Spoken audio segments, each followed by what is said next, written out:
KJ news కి స్వాగతం సుస్వాగతం. కోరిన కోరికలు తీర్చే కోన మల్లేశ్వరుడు. కడప జిల్లా పార్నపల్లి గ్రామ సమీపాన కొండల మధ్య వెలిసిన కోన మల్లేశ్వర స్వామి ఆలయం ఎంతో ప్రసిద్ధి చెందింది. కోరిన కోరికలు తీర్చే దేవుడిగా కోన మల్లేశ్వర స్వామిని భక్తులు కొలుస్తారు. ఇక్కడ కన్వ మహాముని తపస్సు చేశాడని పురాణాలు చెబుతున్నాయి. సీతాదేవి కొంతకాలం ఇక్కడే ఉన్నట్లు కూడా చెబుతారు.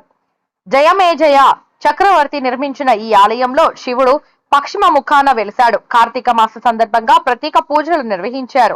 ఇక్కడ ఒకసారి అభిషేకం చేస్తే 100 అభిషేకాలు చేసిన ఫలితం కలుగుతుందని పేర్కొంటారు.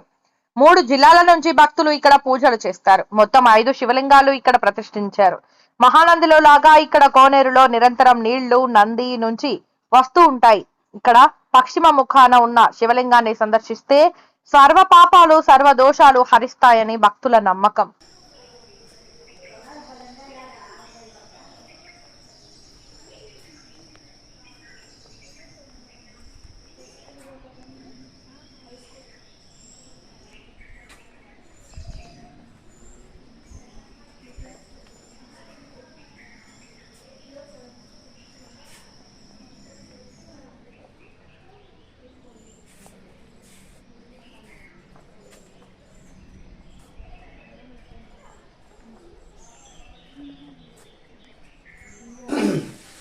టైల్స్ కూడా పెట్టాడు. ఇది వాసన పాలు లేవు.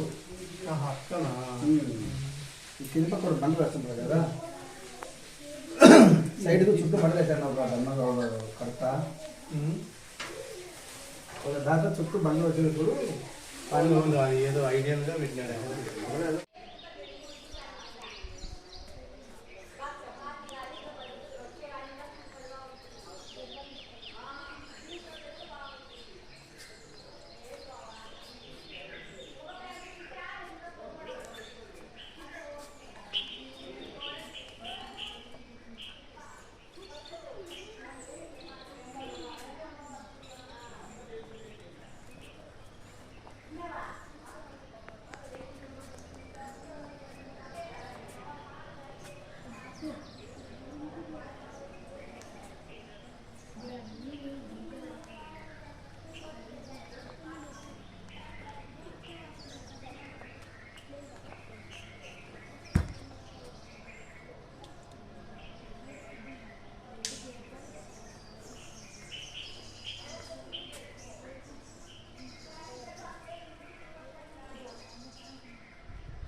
पार्वतीपद हर हर हर महादेव शंभो शंकर हर हर कैलासगिरि महाराज पूजे ईशान सर्व विद्यानां ईश्वर सर्वभूतानां ब्रह्माधिपति ब्रह्मणोधिपति ब्रह्म शिवामे अस्सु सदा शिवोम ओम साधिनन्दिवर्त संयुक्तं विहना नियोजितं मया गृहाण मंगलम दीपम त्रैलोक्यम दिमहर्भम भक्ताग्निमप्रयच्छमि देवाय देवी सरस्वती भाज भद्रवाज देवत धेनाम वित्रेवदु गौरी निर्माय चलीलानि तक्षज्ञेकभजि दीपदेशा चतुष्टपदे अष्टपदे नवपदे बहुपुष्टि सहस्रलक्ष परम व्योमान् श्रीमन्महागणाधिपतये नमः। श्रीमन् यजमानस्य गोत्रस्य काशी गोत्रस्य यजमानस्य लक्ष्मणनामधेयस्य स्वकुटुम्बस्य यजमानस्य गोत्रस्य బంగారు గోత్రస్య యజమానస్య ఇంటి పేరు సానే వరంశ యజమానస్య. ఇది మన కోన మల్లేశ్వర స్వామి దేవాలయం.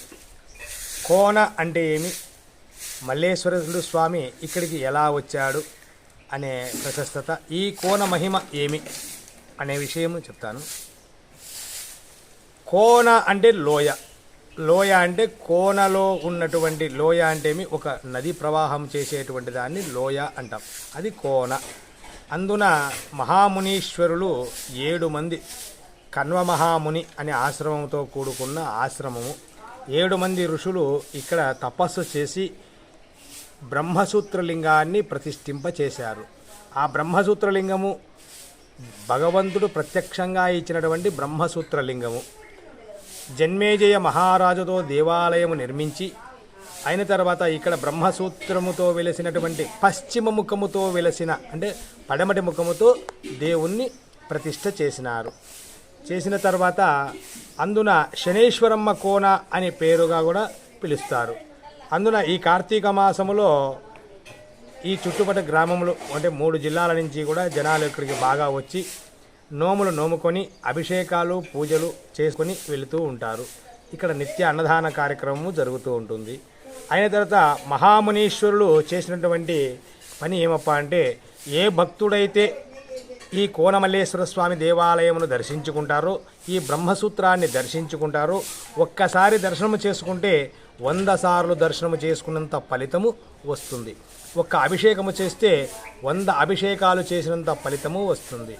అందున వివాహం కాని వాళ్ళు, సంతానము కాని వాళ్ళు, సమస్య ప్రతి ఒక్కరికి ఏదో ఒక సమస్య ఉంటుంది. ఆ సమస్య తీర్చుకోవడం కోసము అభిషేకాలు చేయించుకొని వాళ్ళు ఆ మొక్కులు తీర్చుకుంటూ ఉన్నారు. జన్మేజయ మహారాజు ప్రతిష్ఠింపబడిన మహాలింగం కోనమల్లేశ్వర స్వామి అనే రూపంతో ఆయన ఉన్నాడు.